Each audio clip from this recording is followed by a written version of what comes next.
नमस्कार। आज की इस विस्तृत बातचीत में हम इतिहास के झरोखे से एक ऐसे शासक को देखने वाले हैं जिनके बारे में हमें लगता है कि हम सब जानते हैं, पर शायद कहानी का एक अहम हिस्सा अनदेखा रह जाता है।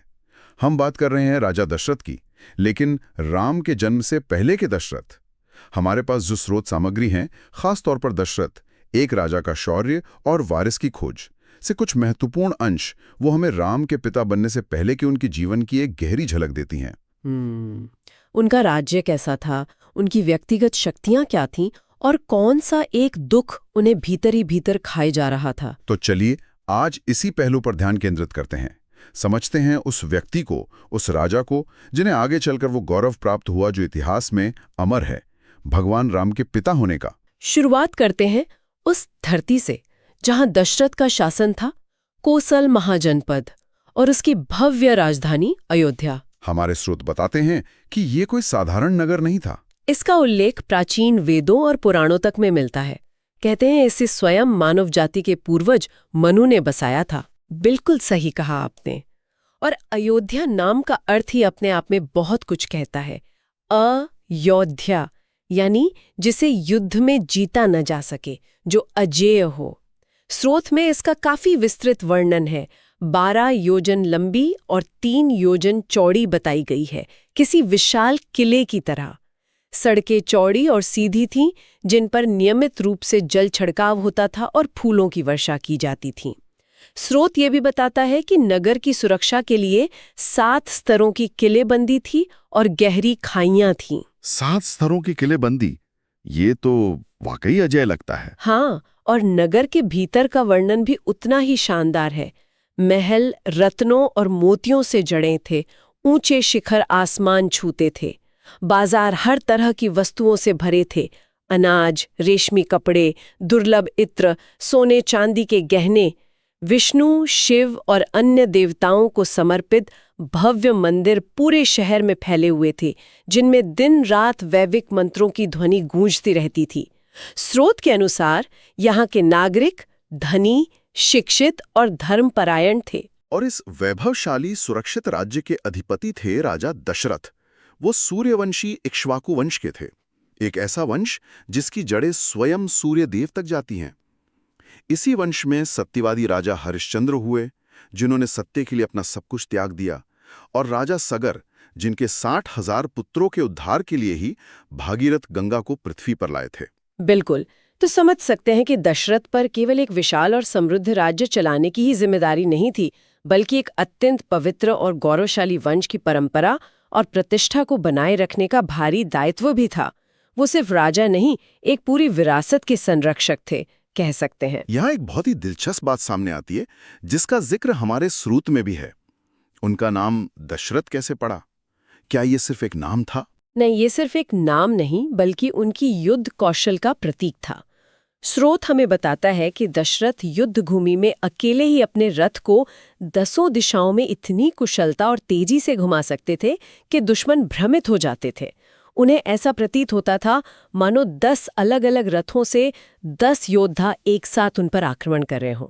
इसीलिए उन्हें दशरथ कहा गया, जो अकेले ही 10 रथों के बराबर पराक्रम दिखा सके। अद्भुत।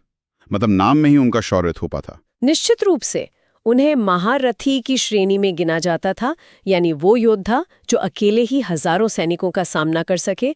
वो धनुर्विद्या में पारंगत थे, तलवारबाजी में निपुण थे और उन्होंने ऋषियों और देवताओं से कई दिव्यास्त्र भी प्राप्त किए थे, जिनका प्रयोग वो केवल धर्म की रक्षा के लिए करते थे। स्रोत में उनके तरकश में रखे कुछ विशेष बाणों का भी उल्लेख है, जो लक्ष्य भेद कर वापस आ जाते थे। लेकिन जैसा कि स्रोत स्पष्ट करता है, वो सिर्फ एक योद्धा ही नहीं थे। उनका शासन कैसा था? मतलब प्रजा के लिए कैसे राजा थे वो? उनका शासन धर्म पर आधारित था। वो कला, साहित्य और विद्या के महान संरक्षक थे।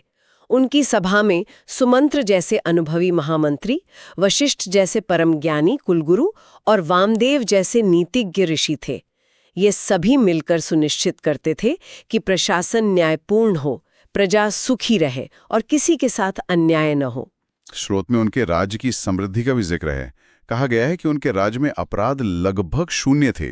कोई चोर नहीं था, कोई झूठा नहीं था, लोग अपने घरों में ताले तक नहीं लगाते थे। हाँ, ऐसा वर्णन मिलता है।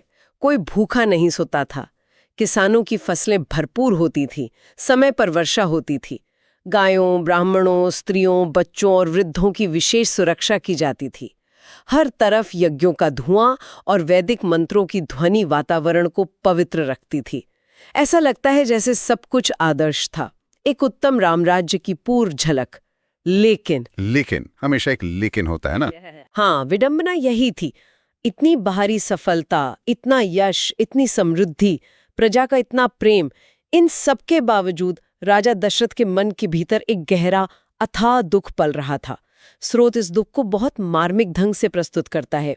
वो निसंतान थे, उनके पास वो सब कुछ था जिसकी एक सम्राट कल्पना कर सकता है।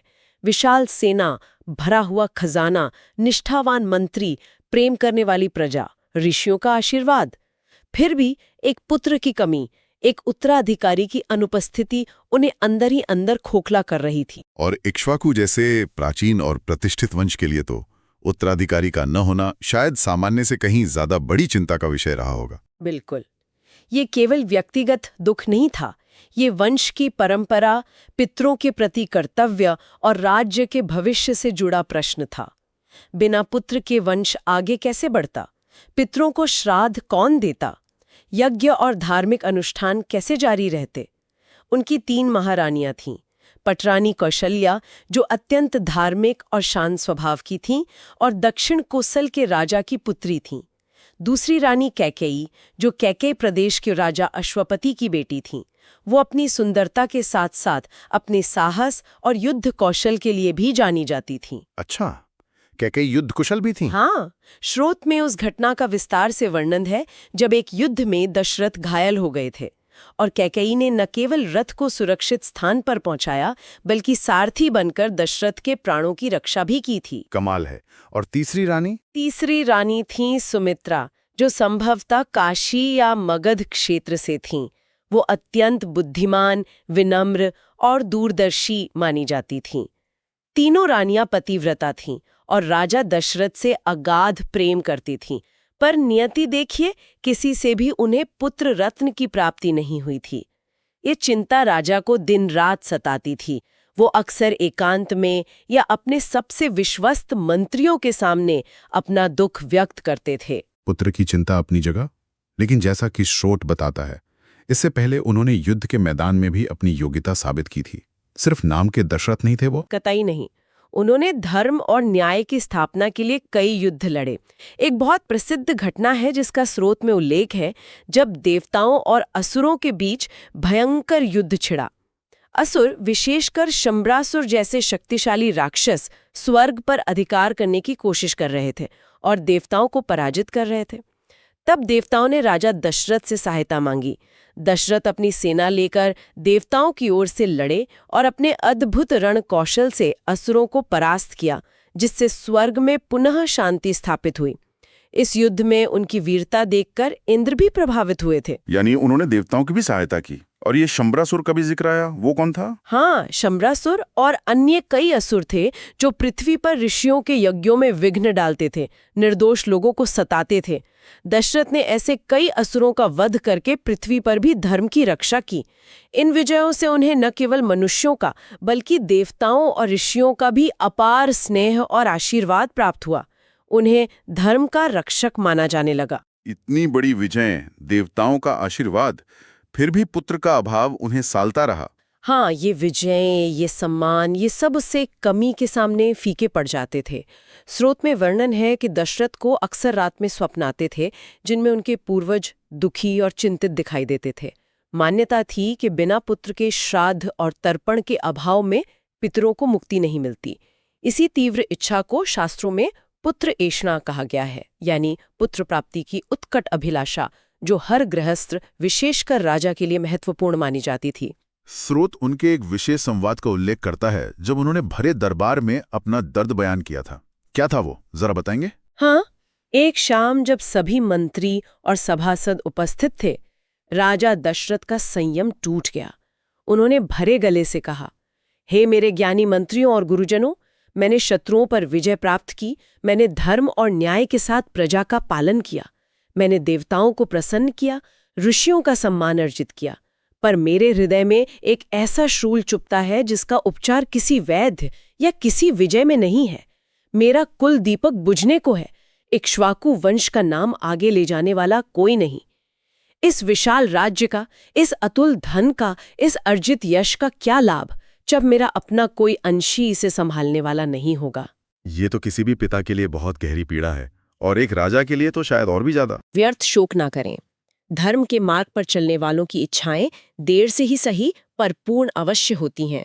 शास्त्रों में संतान प्राप्ति के लिए एक विशेष यज्ञ का विधान है, जिसे पुत्र का मेष्टि यज्ञ कहते हैं। पुत्र कामिष्टि यज्ञ। हाँ, वशिष्ठ ने आगे समझाया, यह अत्यंत पवित्र और शक्तिशाली यज्ञ है। यदि इसे पूर्ण विधि विधान और श्रद्धा के साथ संपन्न किया जाए तो निसंतान दंपतियों को अवश्य ही उत्तम संतान की प्राप्ति होगी।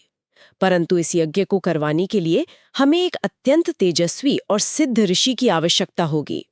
मेरा सुझाव है कि आप ऋषि ऋष्यशृंग को आमंत्रित करें। वो ब्रह्मचारी हैं, उनकी तपस्या का तेज अद्भुत है और उनके यज्ञ करवाने से देवता शीघ्र प्रसन्न होते हैं। ऋषि ऋष्यशृंग, श्रोत में उनके बारे में क्या विशेष बताया गया है? उन्हें आमंत्रित करना क्या आसान था? श्रोत बताता है कि ऋषि ऋष्यशृंग ऋषि विभंडक के पुत्र थे और उनका पालन पोषण वन में स्त्रियों से पूर्णतः दूर हुआ था। उन्हें सांसारिक मोह माया का कोई ज्ञान नहीं था। उनकी तपस्या इतनी शक्तिशाली थी कि उनके प्रभाव से एक बार अंग देश में, जहां सूखा पड़ा था, वर्षा हुई थी। उन्हें अयोध्या लाना एक बहुत बड़ी चुनौती थी। राजा दशरथ ने अपने मंत्रियों और स्वयं ऋषि वशिष्ठ के मार्गदर्शन में बड़ी कूटनीति और सम्मान के साथ प्रयास किए, जिसमें अंग देश के राजा रोमपाद की पुत्री शांता की भी भूमिका थी, जो ऋष्यशृंग की पत्नी बनी। अंततः ऋषि ऋष्यशृंग अयोध्या आने के लिए सहमत हुए। तो आखिरकार वो अयोध्या आए और यज्ञ की तैयारी शुरू हुई। कैसा था वो यज्ञ? हाँ, सरयू नदी के पावन तट पर एक विशाल यज्ञशाला का निर्माण किया गया। देश विदेश से हजारों प्रकांड विद्वान, ब्राह्मण, ऋषि और तपस्वी इस महायज्ञ में भाग लेने के लिए आमंत्रित किए गए।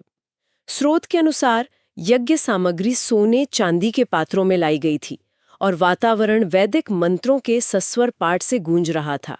स्वयं राजा दशरथ और उनकी तीनों रानियां मुख्य यजमान थे। पवित्र अग्नि प्रज्वलित की गई, देवताओं का आवाहन किया गया और कई दिनों तक आहुतियां दी गईं। पूरा नगर एक दिव्य ऊर्जा से सराबोर था। और फिर वो चमत्कारी क्षण आया जिसका सबको इंतजार था। बिल्कुल। यज्ञ जब अपनी पूर्णता पर पहुंच रहा था, तभी उस प्रज्वलित यज्ञ कुंड की धधकती हुई ज्वालाओं में से एक दिव्य तेजस्वी पुरुष प्रकट हुए। उनका शरीर सोने की तरह दमक रहा था। उन्होंने लाल वस्त्र पहने थे और उनके हाथों में सोने का एक चमकता हुआ पात्र था, जिसमें गाढ़ी सुगंधित खीर जैसा पदार्थ था, जिसे दिव्य पायसम कहा गया। ये तो सचमुच अविश्वसनीय लगता है। फिर क्या हुआ? नरेश, दशरथ, तुम्हारे इस महान यज्ञ से देवता अत्यंत प्रसन्न हुए हैं। मैं प्रजापति का दूत हूँ और तुम्हारे लिए ये दिव्य पायसम लाया हूँ। इसे ले जाकर अपनी योग्य रानियों में विधि पूर्वक बांट दो। इसे ग्रहण करने से तुम्हें वैसे ही वीर, यशस्वी और धर्मपरायण पुत्रों की प्राप्ति होगी जैसी तुम्हारी अभिलाषा है। ये पुत्र तुम्हारे इक्ष्वाकु वंश का गौरव बढ़ाएंगे। दशरथ की तो जैसे वर्षों की मुराद पूरी हो गई। उन्होंने उस पायसम का वितरण कैसे किया? श्रोत इस बारे में क्या कहता है? क्या कुछ विशेष था उसमें? राजा दशरथ ने अपार हर्ष और कृतज्ञता से उस पात्र को स्वीकार किया। फिर उन्होंने, जैसा कि उन्हें निर्देश मिला था और शायद ऋषि वशिष्ठ के परामर्श से, उस दिव्य पायसम का आधा भाग अपनी पटरानी कौशल्या को दिया। बचे हुए आधे भाग का आधा, यानी कुल का 1/4, उन्होंने रानी सुमित्रा को दिया। फिर जो चौथाई बचा, उसका आधा यानी कुल का 8वां भाग उन्होंने रानी कैकेयी को दिया और अंत में जो 8वां भाग शेष रहा उसे उन्होंने पुनः सोच विचार कर रानी सुमित्रा को ही दे दिया। इस प्रकार कौशल्या को आधा, कैकेयी को 8वां और सुमित्रा को चौथाई और 8वां, मतलब कुल मिलाकर 3/8वां भाग प्राप्त हुआ। अच्छा, ये वितरण का अनुपात भी महत्वपूर्ण था। इसका मतलब हर रानी को बराबर नहीं मिला? नहीं, बराबर नहीं, और ये अत्यंत महत्वपूर्ण था। इसी अनुपात से आगे चलकर पुत्रों का जन्म और उनके अंश निर्धारित हुए। कौशल्या से भगवान राम का जन्म हुआ, जो स्वयं विष्णु के पूर्ण अवतार थे। कैकेयी से भरत जन्मे, जिन्हें विष्णु के शंख का अंश माना गया, और सुमित्रा, जिन्हें 2 बार भाग मिला था, उनसे लक्ष्मण, शेषनाग के अवतार, और शत्रुघ्न, सुदर्शन चक्र के अवतार का जन्म हुआ। यहीं भाग्य और दिव्य योजना का ताना बाना बुना गया, कह सकते हैं। दिव्य योजना, आपने पहले भी इसका जिक्र किया था। क्या दशरथ के पुत्र की इच्छा सिर्फ उनकी व्यक्तिगत इच्छा थी या इसका कोई बड़ा संदर्भ भी था, जैसा कि स्रोत संकेत करता है? स्रोत इस बात पर बहुत जोर देता है कि दशरथ की ये इच्छा एक बहुत बड़ी ब्रह्मांडीय आवश्यकता के साथ जुड़ी हुई थी। ये केवल एक राजा की संतान की चाह नहीं थी। उस समय पृथ्वी पर लंका के राक्षस राजा रावण का आतंक चरम पर था। उसने अपनी तपस्या और ब्रह्मा जी से प्राप्त वरदानों के बल पर देवताओं, यक्षों, गंधर्वों और राक्षसों सबको पराजित कर दिया था। उसके अत्याचारों से तीनों लोक त्रस्त थे। और ब्रह्मा जी के वरदान के कारण देवता भी उसे मार नहीं सकते थे, ये बात है? हाँ, वरदान के अनुसार कोई देव, दानव, यक्ष, गंधर्व, नाग आदि उसे नहीं मार सकता था। लेकिन अहंकारवश उसने मनुष्यों और वानरों से अभय नहीं मांगा था। उन्हें वो तुच्छ समझता था। यही उसके अंत का मार्ग बना। जब पृथ्वी और देवता रावण के अत्याचारों से त्राही त्राही कर उठे, तो वे सब ब्रह्मा जी के नेतृत्व में भगवान विष्णु की शरण में गए और इस संकट से उबारने की प्रार्थना की। तब भगवान विष्णु ने क्या आश्वासन दिया? भगवान विष्णु ने देवताओं और पृथ्वी को आश्वस्त करते हुए कहा, धैर्य धरो, मैं स्वयं इस दुष्ट का संहार करने के लिए पृथ्वी पर अवतार लूंगा। मैं अयोध्या के धर्मात्मा राजा दशरथ के यहाँ उनके पुत्र के रूप में जन्म लूंगा। मनुष्य रूप में ही मैं रावण का वध करूंगा, क्योंकि उसके वरदान की यही सीमा है। मेरा यह अवतार धर्म की पुनः स्थापना करेगा और पृथ्वी को भयमुक्त करेगा। तो इस तरह दशरथ की व्यक्तिगत पीड़ा, उनकी पुत्र ऐशना, उस महान दैवीय योजना का हिस्सा बन गई जिसके तहत राम का अवतार होना था। ये तो अद्भुत संयोग है। इसे संयोग कहें या ईश्वरीय इच्छा, पर एक राजा की गहरी मानवीय इच्छा और सृष्टि के कल्याण के ब्रह्मांडीय आवश्यकता का यह संगम अभूतपूर्व था। दशरथ अनजाने में ही उस महायोजना के एक महत्वपूर्ण पात्र बन गए थे। यज्ञ की सफलता और इस आश्वासन के बाद अयोध्या में कैसा माहौल रहा होगा? स्रोत कुछ बताता है इस बारे में? क्या सब बस इंतजार कर रहे थे? स्रोत वर्णन करता है कि यज्ञ के बाद पूरे राज्य में और विशेषकर राजमहल में आशा और प्रसन्नता की लहर दौड़ गई। रानियां गर्भवती हुईं और सभी उस शुभ घड़ी की प्रतीक्षा करने लगे। प्रकृति में भी शुभ संकेत दिखाई देने लगे। अकारण ही हल्की फुहारें पड़ जाती, मंद सुगंधित पवन चलने लगती, वृक्षों पर बिना मौसम के फूल खिल जाते, पक्षी मधुर कलरव करने लगते। पूरा वातावरण जैसे आने वाले दैवत्व के स्वागत की तैयारी कर रहा था। और स्वयं राजा दशरथ, वो क्या सोच रहे थे इस दौरान? सिर्फ खुशी या कुछ और भी? दशरथ अत्यंत प्रसन्न और उत्साहित थे, लेकिन साथ ही स्रोत ये भी बताता है कि वो पिता बनने की इस महान जिम्मेदारी को लेकर गंभीर चिंतन भी कर रहे थे। वो अब केवल एक राजा नहीं, बल्कि शीघ्र ही पिता बनने वाले थे, और वो भी साधारण पुत्रों के नहीं। वो अक्सर महल के उपवनों में अकेले टहलते हुए या अपने गुरु वशिष्ठ के साथ बैठकर आने वाले पुत्रों के भविष्य के बारे में विचार करते थे। वो देवताओं से प्रार्थना करते थे कि उनके पुत्र वीर हों, गुणी हों और सबसे बढ़कर धर्म के मार्ग पर चलने वाले हों। स्रोत में उनके किसी कथन का उल्लेख है जो उनकी इस भावना को दर्शाता हो कि वो क्या उम्मीद कर रहे थे? हाँ, उन्होंने एक बार अपने सबसे विश्वस्त मंत्री सुमंत्र से कहा था, सुमंत्र, एक राजा की असली पहचान न तो उसके जीते हुए राज्यों से होती है, न उसके खजाने से। उसकी असली विरासत उसके पुत्र होते हैं। मेरी बस यही कामना है कि मेरे पुत्र ऐसे हों जो इक्ष्वाकु वंश के पताका को और ऊंचा उठाएं, जो धर्म के स्तंभ बने और जिनका जीवन केवल अपने लिए नहीं बल्कि समस्त मानवता के कल्याण के लिए समर्पित हो। उन्हें शायद उस वक्त अंदाजा भी नहीं रहा होगा कि उनकी ये कामना किस हद तक पूरी होने वाली थी, उससे भी कहीं ज्यादा। बिल्कुल नहीं। उन्हें क्या पता था कि उनकी प्रार्थना पहले ही स्वीकार हो चुकी थी और उनके आंगन में खेलने वाला बालक न केवल धर्म की रक्षा करेंगे बल्कि स्वयं मर्यादा पुरुषोत्तम कहलाएंगे और युगों युगों तक मानवता के लिए प्रेरणा स्रोत बनेंगे। वो तो बस एक पिता की सहज इच्छा व्यक्त कर रहे थे, लेकिन नियति ने उनके लिए कुछ और ही सोच रखा था। तो ये थी राजा दशरथ की कहानी, राम के जन्म से ठीक पहले तक का उनका सफर। एक महान योद्धा, एक न्यायप्रिय और समृद्ध शासक, देवताओं के प्रिय, लेकिन साथ ही एक गहरे व्यक्तिगत दुख से गुजरते हुए पिता, जिनकी उत्कट इच्छा अंततः एक भव्य दिव्य योजना से जा मिली। हाँ, और पुत्र कामेष्ठी यज्ञ वो निर्णायक मोड़ था जिसने एक नश्वर राजा की मानवीय अभिलाषा को परमात्मा की ब्रह्मांडीय इच्छा के साथ एकाकार कर दिया।